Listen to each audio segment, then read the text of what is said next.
जब पहली बार मैं उनको मिला था।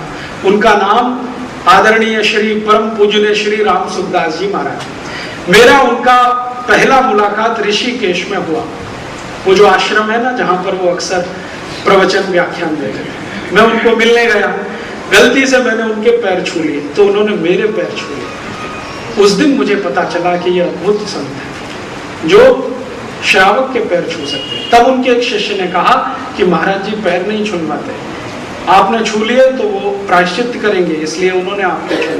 तो उस दिन से मैंने उनके पैर नहीं छुए। उस मुलाकात में मैंने उनसे कुछ बात की और उन्होंने मुझसे प्रश्न पूछे। तो उन्होंने पूछा तुम ये सब क्यों करते हो, ये आजादी बचाओ आंदोलन, ये गो हत्या विरोधी अभियान, ये सब क्यों करते हो, क्या क्या क्यों करते हो, कारण बताओ।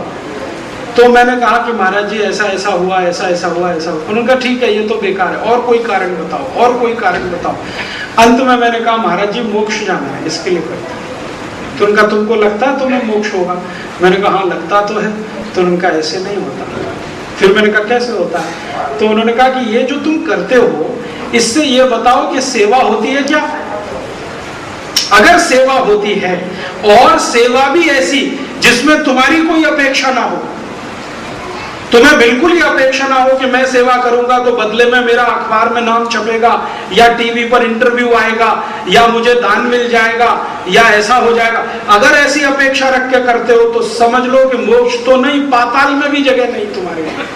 हाँ ये जरूर है कि बिना किसी भावना के, अपेक्षा के तुम अगर सेवा करो और उस सेवा से किसी के दुख दूर हो जाए, दैहिक दैविक और भौतिक, तो कल्पना कर सकते हो कि तुम्हें मोक्ष मिलेगा।